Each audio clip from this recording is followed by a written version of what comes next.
My dear students of 9th class. बेटा जी पैस तुहाडा हो गया कल अज ਉਹਦੀ ਲਾਸਟ ਕਰਨ ਦੀ ਡੇਟ ਸੀ ਔਰ ਹੋਪ ਹੈ ਕਰਦੇ ਹਾਂ ਕਿ ਤੁਸੀਂ ਬਹੁਤ ਵਧੀਆ ਪੈਸ ਦਿੱਤਾ ਹੋਏਗਾ। ਡੀਅਰ ਸਟੂਡੈਂਟਸ ਆ ਜਾਓ ਉਹਦੇ ਸੋਲਿਊਸ਼ਨ ਨੂੰ ਡਿਸਕਸ ਕਰੀਏ ਔਰ ਉਹਦੇ ਸੋਲਿਊਸ਼ਨ ਨੂੰ ਡਿਸਕਸ ਕਰਨ ਤੋਂ ਪਹਿਲੇ ਤੁਸੀਂ ਆਪਣੀ ਐਜ਼ ਯੂਜੂਅਲ ਆਪਣਾ ਜ਼ਿਲ੍ਹਾ ਚੁਣਿਆ ਹੋਣਾ, ਆਪਣੀ ਈ ਪੰਜਾਬ ਆਈਡੀ ਚੁਣੀ ਹੋਣੀ ਔਰ ਆ ਜਾਓ ਤੁਹਾਡੇ ਕੁਐਸਚਨਾਂ ਤੋਂ ਜਾਣੂ ਹੋਈਏ। ਪਹਿਲਾ ਕੁਐਸਚਨ ਬਹੁਤ ਈਜ਼ੀ ਸੀ, ਗੈਸਾਂ ਨੂੰ द्रवित ਕਰਨ ਦੀਆਂ ਜ਼ਰੂਰੀ ਸ਼ਰਤਾਂ ਕੀ ਹਨ। Condition required for liquefying the gases. ਬੇਟਾ ਜੀ ਆ ਤੁਹਾਨੂੰ ਤਿੰਨ ਚਿੱਤਰ ਥੱਲੇ ਉਹਨਾਂ ਨੇ ਦਿਖਾਏ ਸੀ, ਪਿਸਟਨ ਦੇ, ਸਿਲੰਡਰ ਦੇ, ਹੈ ਨਾ ਜੀ।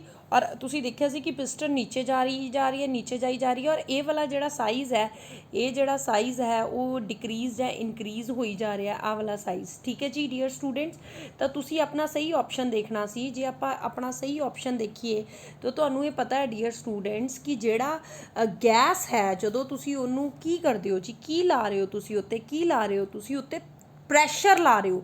ਪ੍ਰੈਸ਼ਰ ਕੀ ਲਾ ਰਹੇ ਹੋ, ਉੱਚ ਪ੍ਰੈਸ਼ਰ ਲਾ ਰਹੇ ਹੋ, ਹੈ ਨਾ ਜੀ। ਯਾਨੀ ਕਿ ਤੁਹਾਡਾ ਪ੍ਰੈਸ਼ਰ ਹਾਈ ਹੋਣਾ ਚਾਹੀਦਾ ਅਤੇ ਟੈਂਪਰੇਚਰ ਲੋ ਹੋਣਾ ਚਾਹੀਦਾ, ਫਿਰ ਹੀ ਜਿਹੜੀ ਤੁਹਾਡੀ ਗੈਸ ਹੈ ਉਹ ਕਿਸ 'ਚ ਬਦਲੇਗੀ ਜੀ, ਲਿਕੁਇਡ 'ਚ ਬਦਲੇਗੀ। ਸਾਰੀਆਂ ਆਪਸ਼ਨਸ ਪੜ੍ਹਨ ਤੋਂ ਬਜਾਏ ਮੈਂ ਸਹੀ ਆਪਸ਼ਨ 'ਤੇ ਜ਼ਿਆਦਾ ਜਾਵਾਂਗੀ, ਠੀਕ ਹੈ ਨਾ ਬੇਟਾ ਜੀ। ਕਿਉਂਕਿ ਜਦੋਂ ਘੱਟ ਤਾਪਮਾਨ ਹੋਏਗਾ, ਉੱਚ ਦਬਾਅ ਜਿੰਨਾ ਤੁਸੀਂ ਪ੍ਰੈਸ਼ਰਾਈਜ਼ ਕਰੋਗੇ, ਜਿਹੜਾ ਤੁਹਾਡਾ ਲਿਕੁਇਡ ਆ ਉਹ ਗੈਸ 'ਚ द्रवित ਹੁੰਦਾ ਜਾਏਗਾ। ਇਹਦਾ ਮਤਲਬ ਸਾਡਾ ਜਿਹੜਾ ਆਨਸਰ ਸਹੀ ਸੀ, by increasing pressure and by reducing the temperature. ਤੁਸੀਂ ਟੈਂਪਰੇਚਰ ਨੂੰ ਘਟਾ ਕੇ ਅਤੇ ਪ੍ਰੈਸ਼ਰ ਨੂੰ ਵਧਾ ਕੇ ਗੈਸ ਨੂੰ ਈਜ਼ੀਲੀ ਲਿਕੁਇਡ ਫਾਰਮ 'ਚ ਕਰ ਸਕਦੇ ਹੋ। ਸੈਕਿੰਡ ਕੁਐਸਚਨ ਬਹੁਤ ਈਜ਼ੀ ਸੀ, ਬਹੁਤ ਆਮ ਆਪਾਂ ਯੂਜ਼ ਕਰਦੇ ਹਾਂ ਕਿ ਸਲਫਰ ਦਾ ਅਣੂ ਕਿੰਨੇ ਪਰਮਾਣੂਆਂ ਨਾਲ ਮਿਲ ਕੇ ਬਣਿਆ ਜਾਂਦਾ ਹੈ, how many atoms of sulphur make a molecule. ਤਾਂ ਜੀ ਇੱਦਾਂ ਦਾ ਕੁਛ ਆਪਾਂ S8 ਲਿਖਦੇ ਵੀ ਹਾਂ, ਹੈ ਨਾ ਜੀ। ਤਾਂ ਇਹਦਾ ਮਤਲਬ 2 ਨਹੀਂ ਆਪਸ਼ਨ ਸਹੀ ਸੀ, 5 ਨਹੀਂ ਸਹੀ ਸੀ, 4 ਨਹੀਂ ਸਹੀ ਸੀ, 8 ਸਹੀ ਸੀ। This is very easy question in whole paper ਕਿ S8 ਜਿਸ ਬੱਚੇ ਨੂੰ ਪਤਾ ਸੀ ਉਹਦੇ 2 ਨੰਬਰ ਮਿਲ ਗਏ। ਨੈਕਸਟ ਕੁਐਸਚਨ ਵੀ ਬਹੁਤ ਈਜ਼ੀ ਸੀ ਕਿਉਂਕਿ ਆਪਾਂ ਬਹੁਤ ਵਾਰੀ ਕੀਤੇ ਹੋਏ ਆ ਐਨੀਮਲ ਸੈੱਲ, ਪਲਾਂਟ ਸੈੱਲ, ਹੈ ਨਾ। ਸੈੱਲ ਦੇ ਕੁਝ ਅੰਗਾਂ ਵਿੱਚ ਆਪਣਾ ਅਨੁਵੰਸ਼ਕ ਪਦਾਰਥ ਹੁੰਦਾ ਹੈ, ਇਹ ਅੰਗ ਕਿਹੜੇ ਹਨ। Some organelles have their own genetic material in cell, ਵਿਚ ਆਰ ਥੀਸ ਆਰਗੇਨੈਲਿਜ਼। ਅੱਛਾ, ਸੈੱਲ ਦਾ ਤੁਹਾਨੂੰ ਪਤਾ ਜੀ, ਸੈੱਲ ਦੀਆਂ ਜਿਹੜੀਆਂ ਆਰਗੇਨੈਲਿਜ਼ ਹੁੰਦੀਆਂ ਕੁਛ ਇੱਦਾਂ ਦੀਆਂ ਹੁੰਦੀਆਂ ਜਿਨ੍ਹਾਂ ਕੋਲ ਆਪਣਾ ਜੈਨੇਟਿਕ ਮਟੀਰੀਅਲ ਹੁੰਦਾ ਜੀ, ਹੈ ਨਾ। ਆਪਣਾ ਜੈਨੇਟਿਕ ਮਟੀਰੀਅਲ ਮੀਨਸ ਆਪਣਾ ਅਨੁਵੰਸ਼ਕ ਪਦਾਰਥ ਹੁੰਦਾ। ਮਾਈਟੋਕੌਂਡਰੀਆ, ਪਲਾਸਟਿਡ, ਦੋਨੋਂ ਇਹਨਾਂ ਵਿੱਚੋਂ ਕੋਈ ਨਹੀਂ। ਤਾਂ ਡੀਅਰ ਸਟੂਡੈਂਟ ਇਹਦਾ ਆਨਸਰ ਸੀ ਦੋਨੋਂ ਹੀ। ਦੋਨਾਂ ਕੋਲ ਆਪਣਾ ਜੈਨੇਟਿਕ ਮਟੀਰੀਅਲ ਹੁੰਦਾ, ਇੱਦਾਂ ਦੀਆਂ ਆਰਗੇਨੈਲਿਜ਼ ਹੈ, ਇਹਨਾਂ ਕੋਲ ਆਪਣੇ DNA ਹੁੰਦੇ ਆ, ਆਪਣੇ ਰਾਈਬੋਸੋਮ ਹੁੰਦੇ ਆ ਔਰ ਆਨਸਰ ਆਉਣਾ ਸੀ ਦੋਨੋਂ। ਠੀਕ ਹੈ। ਫੋਰਥ ਕੁਐਸਚਨ ਸੀ, ਸੈਕੂਲਰ ਕਾਇਮਾ ਟਿਸ਼ੂ ਦੇ ਸੈੱਲ ਦੀਆਂ ਕੰਧਾਂ ਦੀ ਕਿਸ ਪਦਾਰਥ ਦੇ ਜਮ੍ਹਾਂ ਹੋਣ ਕਾਰਨ ਸੰਘਣੀਆਂ ਹੋ ਜਾਂਦੀਆਂ। The cell was of sclerenchyma tissue was thicken due to the deposition of which material, suberin, chondrin, auxin ਕੇ ਲਿਗਨਿਨ। ਤਾਂ ਬੇਟਾ ਜੀ ਇਸ ਦਾ ਜਿਹੜਾ ਸਹੀ ਉੱਤਰ ਸੀ ਲਿਗਨਿਨ, ਇਹਦਾ ਸਹੀ ਉੱਤਰ ਸੀ ਲਿਗਨਿਨ। ਲਿਗਨਿਨ ਦੇ ਜਮ੍ਹਾਂ ਹੋਣ ਦੇ ਨਾਲ ਜਿਹੜੀਆਂ ਇਹਦੀਆਂ ਕੰਧਾਂ ਹੈ ਉਹ ਕੀ ਹੋ ਜਾਂਦੀਆਂ, ਜਿਹੜੀ ਇਹਦੇ ਡੈਪੋਜੀਸ਼ਨ ਹੋ ਜਾਂਦੀ ਹੈ, ਥਿਕਨਡ ਹੋ ਜਾਂਦੀਆਂ ਵॉल। ਠੀਕ ਹੈ ਜੀ। ਅਗਲਾ ਕੁਐਸਚਨ ਥੋੜਾ ਫਿਜ਼ਿਕਸ ਨਾਲ ਰਿਲੇਟਡ ਸੀ। ਚੰਦਰਮਾ ਦੀ ਧਰਤੀ ਤੇ ਆਲੇ ਦੁਆਲੇ ਗਤੀ ਕਿਸ ਬਲ ਕਾਰਨ ਹੁੰਦੀ ਹੈ। The motion of moon around the earth is due to which force. ਰਗੜ ਬਲ, ਉਛਾਲ ਬਲ, ਚੁੰਬਕੀ ਬਲ, ਕੇਂਦਰਮੁਖੀ ਬਲ। ਜਿਹਨੂੰ ਆਪਾਂ ਇੰਗਲਿਸ਼ 'ਚ ਕਹਾਂਗੇ frictional force, buoyant force, magnetic force, centripetal force.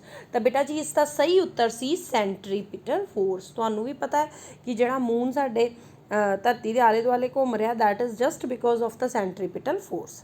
Next question very easy, because ਜਿਨ੍ਹਾਂ ਨੇ ਟਾਈਪਸ ਆਫ ਕੀਤੇ ਸੀ ਐਨੀਮਲ ਕਿੰਗਡਮ ਜਾਂ ਪਲਾਂਟ ਕਿੰਗਡਮ ਤੋਂ ਇਹਦਾ ਆਨਸਰ ਬਹੁਤ ਆਸਾਨੀ ਨਾਲ ਦੇ ਸਕਦੇ ਸੀ। ਤਾਰਾ ਮੱਛੀ ਕਿਹੜੇ ਜੰਤੂਆਂ ਦੇ ਸਮੂਹ ਦੀ ਇੱਕ ਉਦਾਹਰਨ ਹੈ।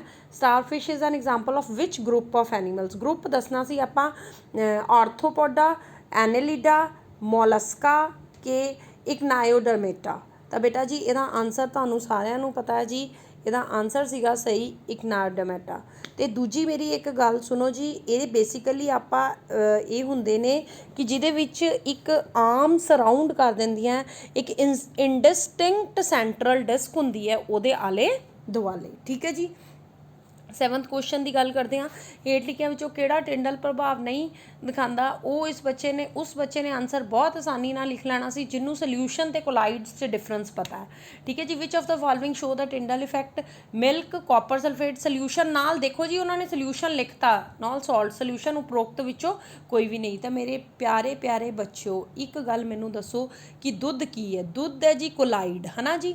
ਅਤੇ ਟਿੰਡਲ ਇਫੈਕਟ ਕੌਣ ਸ਼ੋ ਕਰਦੇ ਨੇ, ਕੋਲਾਈਡ। ਇਹਦਾ ਮਤਲਬ ਸਾਡਾ ਦੁੱਧ ਜਿਹੜਾ ਆਨਸਰ ਸੀ ਉਹ ਬਿਲਕੁਲ ਸਹੀ ਸੀ। ठीक है डियर स्टूडेंट्स। चलो जी 8th क्वेश्चन वाल जाने ये जी, ये भी क्वेश्चन देखकर बच्चे बहुत खुश होए क्योंकि ये सैंपल पेपर वाला question C.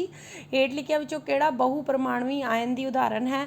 Which of the following is an example of polyatomic ion. निम्नलिखित में से कौन सा बहु परमाणवी आयन की उदाहरण है। तो बेटा जी Cl नेगेटिव, SO4 2 नेगेटिव, उस तो बाद अगले जोड़े सीगे O2 नैगेटिव, Ca2 पॉजिटिव। तो तुहानू जो बहु परमाणवी आ जाए तो फिर तुहानू पता है एक तो ज़्यादा, तो साढ़े को ऑप्शन केड़ी सी एक तो ज़्यादा वाली 2 आ। This is our right answer. होर भी काफ़ी हो सकते हैं, एक तो वध आयनस HSO4 नैगेटिव हो सकता है, CO3 2 नैगेटिव होंदा है। ठीक है ना, मतलब जो भी तुसी लिखना चाहो लिख सकते हो। क्रोमेट आयन भी यदि एग्जाम्पल है। ठीक है, these all are the example of this.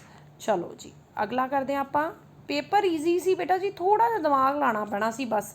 Harmeet ने अपनी जमात के विद्यार्थियों को दसिया कि एक अजिही पेशी है जो बेलन आकार शाखावां वाली है अते केंद्री हुंदी है। वो जीवन भर लयबंद ढंग नाल फैलदी है सुंगड़ती रहती है। उस पेशी का की नाम है।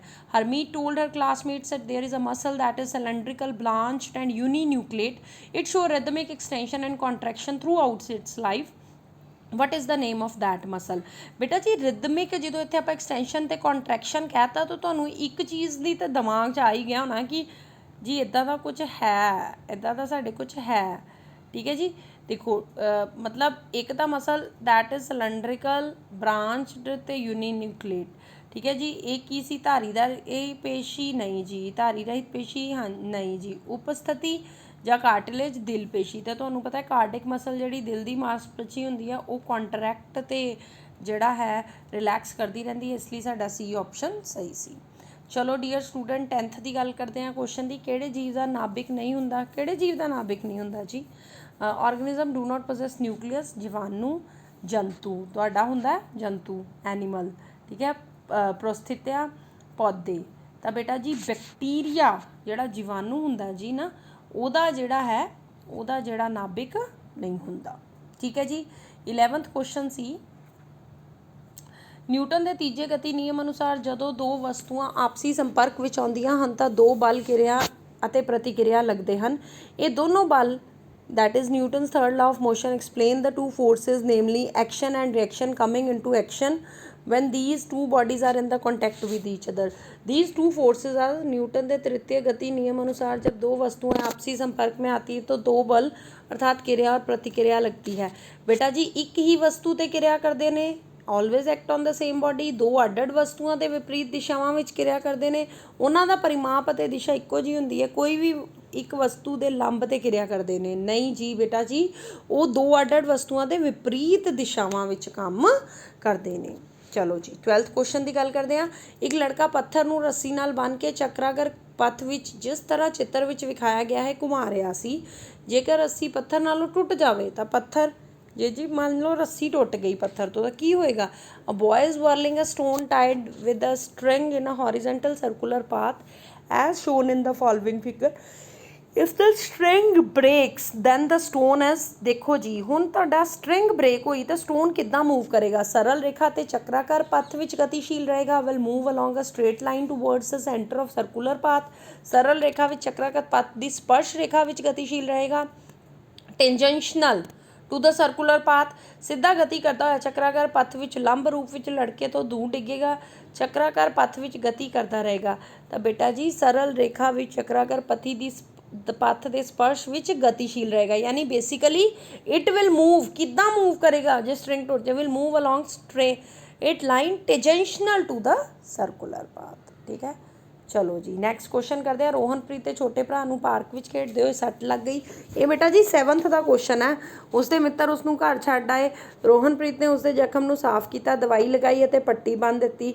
छोटे भरा ने पूछा कि साडे शरीर विच अजिहे किहड़े सैल हैं जिस नाल सੱਟ ते खून जम जाता है तो खून वगना बंद हो जाता है। Rohanpreet younger brother got injured while playing in the park. His friends dropped him home. His brother cleaned his wound, applied medicine and tied bandage. The younger brother asked Rohanpreet about the cells in our body with the help of which clots appear on the wound and bleeding stops. मतलब की हुंदा है जी। लाल खून कोशिकावां red blood cell, सफ़ेद खून कोशिकावां white blood cell, platelets के plasma ਤਾਂ my dear students it is just because of platelets ਦੇ ਕਾਰਨ ਜਿਹੜਾ ਹੈ ਉਹ ਖਰੀਦ ਆ ਜਾਂਦਾ ਹੈ। ਠੀਕ ਹੈ ਜੀ। ਚਲੋ ਜੀ ਅਗਲਾ ਕੁਐਸਚਨ ਕਰਦੇ ਹਾਂ 14। ਮੋਹਨ ਨੇ ਖੇਤ ਵਿੱਚ ਰੇਂਗਦਾ ਹੋਇਆ ਇੱਕ ਜੀਵ ਵੇਖਿਆ ਤਾਂ ਉਸਨੇ ਆਪਣੇ ਮਿੱਤਰ ਨੂੰ ਦੱਸਿਆ ਕਿ ਇਹ ਇੱਕ ਰਿਪਟਾਈਲ ਹੈ। ਮੋਹਨ ਨੇ ਹੋਰ ਕਿਹੜੇ ਲੱਛਣਾਂ ਦੇ ਆਧਾਰ 'ਤੇ ਨਤੀਜਾ ਕੱਢਿਆ? Mohan saw a crawling organism in a field and told his friend that it is a reptile, on the basis of which characteristics he drew this inference। ਤੇ ਬੇਟਾ ਜੀ ਦੇਖੋ ਜੀ, ਸਰੀਰ ਸਿਰ, ਛਾਤੀ ਅਤੇ ਪੂਛ ਵਿੱਚ ਵਿਭਾਜਿਤ, bodies divided into head, chest and tail, ਅਗਲੀਆਂ ਪਿਛਲੀਆਂ ਲੱਤਾਂ ਦੀਆਂ 5-5 ਉਂਗਲੀਆਂ, fore limbs and hind limbs, possesses 5 fingers each, ਰੀੜ ਧਾੜੀ a vertebrate, ਉਪਰੋਕਤ ਸਾਰੀਆਂ all of above।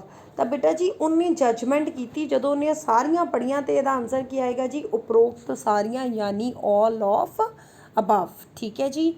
ਚਲੋ ਜੀ 15 ਕੁਐਸਚਨ ਦੀ ਗੱਲ ਕਰਦੇ ਹਾਂ। ਰਾਣੀ ਨੇ ਆਪਣੇ ਮਾਤਾ ਜੀ ਨੂੰ ਦੁੱਧ ਵਿੱਚੋਂ ਮੱਖਣ ਕੱਢਦੇ ਵੇਖਿਆ। ਉਸਦੇ ਮਾਤਾ ਜੀ ਨਿਖੇੜੀ ਕਰਨ ਦੀ ਕਿਹੜੀ ਵਿਧੀ ਦਾ ਪ੍ਰਯੋਗ ਕਰ ਰਹੇ ਸੀ? ਰਾਣੀ saw her mother preparing butter out of milk। which of the method of the separation was her mother using? ਬੇਟਾ ਜੀ ਫਿਲਟਰੇਸ਼ਨ ਕੀ ਹੁੰਦੀ ਹੈ? ਜਦੋਂ ਅਸੀਂ ਕਿਸੇ ਚੀਜ਼ ਨੂੰ ਭੁੰਨਦੇ ਹਾਂ, ਜਿੱਦਾਂ ਅਸੀਂ ਚਾਹ ਨੂੰ ਭੁੰਨਿਆ, ਜੋਹਰ ਅਡਾਨ ਵੀ ਤੁਸੀਂ ਦੇਖਿਆ ਕਿ ਸਿੱਧਾ ਉਹਨੇ ਗੈਸਿਸ ਫਾਰਮ 'ਚ ਸੋਲਿਡ ਨੇ ਚੇਂਜ ਹੋ ਜਾਣਾ। ਵਾਸ਼ਪੀਕਰਨ ਕੀ ਹੁੰਦਾ? ਜਿੱਦਾਂ ਕੱਪੜਿਆਂ 'ਚੋਂ ਪਾਣੀ ਸੁੱਕਦਾ। ਤਾਂ ਕਿਹੜੀ ਰਹਿ ਗਈ ਜੀ?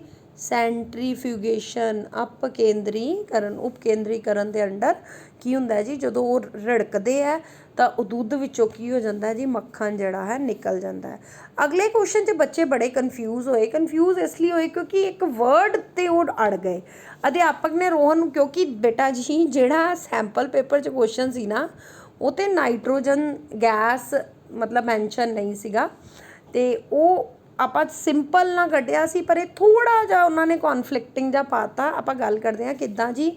ਅਧਿਆਪਕ ਨੇ ਰੋਹਨ ਨੂੰ 0.5 ਮੋਲ ਨਾਈਟ੍ਰੋਜਨ ਗੈਸ ਦੀ ਪੁੰਜ ਦੀ ਗਣਨਾ ਕਰਨ ਲਈ ਕਿਹਾ।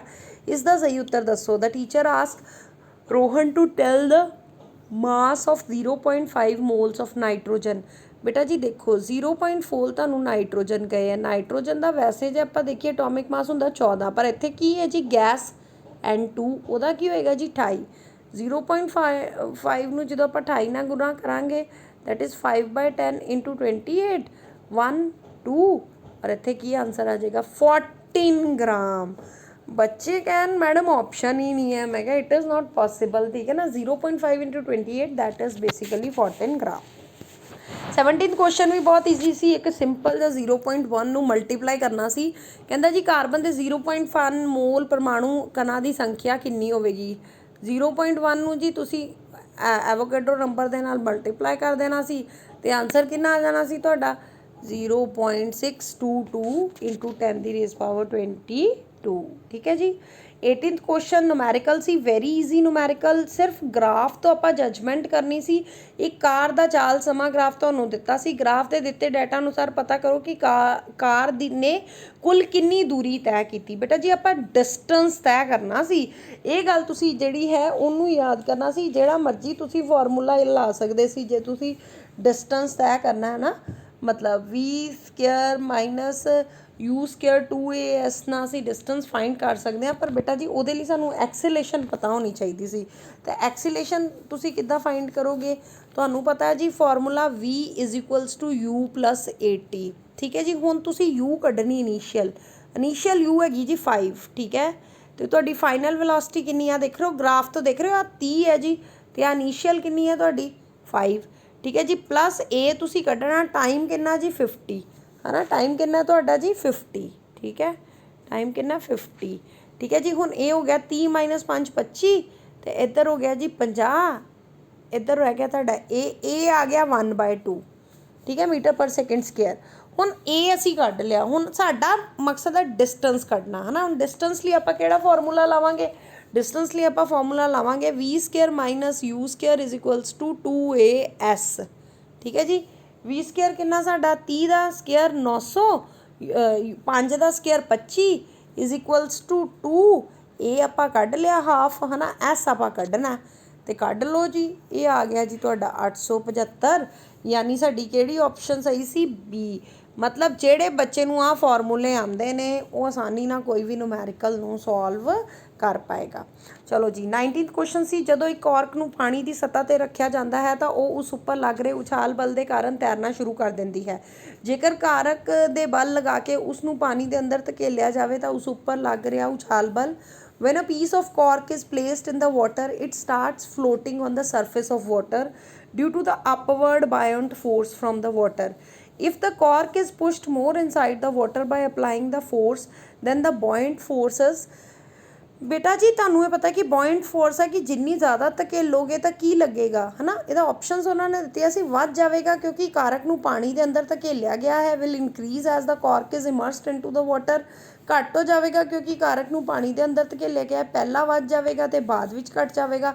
ਉਹੀ ਰਹੇਗਾ ਜੋ ਜਦੋਂ ਤੱਕ ਕਾਰਕ ਪਾਣੀ ਵਿੱਚ ਅੰਦਰ ਨਾ ਡੁੱਬਿਆ ਜਾਏ। ਬੇਟਾ ਜੀ ਆਮ ਤੁਸੀਂ ਘਰਾਂ 'ਚ ਦੇਖਦੇ ਹੋ, ਜੇ ਤੁਸੀਂ ਮੱਗੇ ਨੂੰ ਥੋੜ੍ਹਾ ਜਿਹਾ ਦਬਾਓ ਨਾ ਤਾਂ ਉਛਲ ਕੇ, actually buoyant forces depend upon height also ਹੈ ਨਾ। ਤੇ ਇਹ ਤੁਸੀਂ ਗੱਲਾਂ ਧਿਆਨ ਨਾਲ ਰੱਖਣੀਆਂ ਤੇ ਤਾਂ ਇਹਦਾ ਆਨਸਰ ਓਬਵੀਅਸ ਹੈ, ਫਿਰ ਕੀ ਹੋਏਗਾ, ਵੱਧ ਜਾਵੇਗਾ ਕਿਉਂਕਿ ਕਾਰਕ ਨੂੰ ਪਾਣੀ ਦੇ ਅੰਦਰ ਧਕੇਲਿਆ ਗਿਆ ਹੈ। ਚਲੋ ਜੀ 20th ਕੁਐਸਚਨ ਵੀ ਨੂਮੈਰੀਕਲ ਹੀ ਸੀ ਤੁਹਾਡਾ, ਵੈਰੀ ਈਜ਼ੀ ਨੂਮੈਰੀਕਲ ਸੀ। ਇੱਕ ਪੱਥਰ ਨੂੰ 20 ਮੀਟਰ ਉੱਚੀ ਮਿਨਾਰ ਤੋਂ ਉਹਨਾਂ ਨੇ ਸੁੱਟਿਆ ਜੀ, ਧਰਤੀ ਦੀ ਸਤ੍ਹਾ ਤੇ ਪਹੁੰਚਣ ਤੋਂ ਪਹਿਲਾਂ ਇਸ ਦਾ ਅੰਤਿਮ ਵੇਗ ਪਤਾ ਕਰੋ। ਜੀ ਤੁਹਾਨੂੰ ਦਿੱਤਾ 10 metre per second square, a stone release from the top of tower of height 20 metre. ਤਾਂ ਫਿਰ ਜੀ ਤੁਹਾਨੂੰ ਪਤਾ ਹੈ ਜੀ ਫਾਰਮੂਲਾ ਕੀ ਸੀ, V square minus U square is equals to 2GS। ਠੀਕ ਹੈ ਜੀ, ਤਾਂ V ਇਜ਼ ਇਕੁਅਲਸ ਟੂ ਤੁਹਾਡਾ ਕੀ ਆ ਗਿਆ ਜੀ, U ਤੁਹਾਡੀ ਫਾਈਨਲ 0 ਹੈ, ਸੌਰੀ ਇਨੀਸ਼ੀਅਲ 0 ਹੈ, 2GS 2G ਕਿੰਨਾ ਜੀ 10, S ਕਿੰਨਾ ਜੀ, S ਤੁਹਾਡਾ S ਆ ਗਿਆ ਤੁਹਾਡਾ V। ਠੀਕ ਹੈ, ਇਹ ਕਿੰਨਾ ਆ ਗਿਆ ਜੀ ਤੁਹਾਡਾ 400, ਸੌਰੀ V 2GS। ਠੀਕ ਹੈ, V ਇੰਟੂ 10। ਠੀਕ ਹੈ, ਇੱਧਰੋਂ ਆ ਗਿਆ ਤੁਹਾਡਾ 400 ਤੇ V ਕਿੰਨਾ ਆ ਗਿਆ ਤੁਹਾਡਾ ਜੀ, ਇਹ V ਸਕੁਅਰ 400 ਤੇ V ਕਿੰਨਾ ਆ ਗਿਆ V। So this is all the possibilities and this is all the answers of 9th class. Hope ਕਰਦੀ ਹਾਂ ਕਿ ਇਹ ਸੋਲਿਊਸ਼ਨ ਦੇਖ ਕੇ ਤੁਸੀਂ ਆਸਾਨੀ ਨਾਲ ਆਪਣੇ ਮਤਲਬ ਆਨਸਰਸ ਨੂੰ ਠੀਕ ਕਰ ਸਕਦੇ ਹੋ ਤੇ ਜਿੱਥੇ ਜਿੱਥੇ ਤੁਹਾਡੀ ਗਲਤੀ ਹੈ ਉਹ ਅਗਲੇ ਪੈਪਸ 'ਤੇ ਸੁਧਾਰੋਗੇ। ਟਿਲ ਦੈਨ ਬੇਟਾ ਜੀ ਗੁੱਡ ਬਾਏ, ਟੇਕ ਕੇਅਰ ਮਾਈ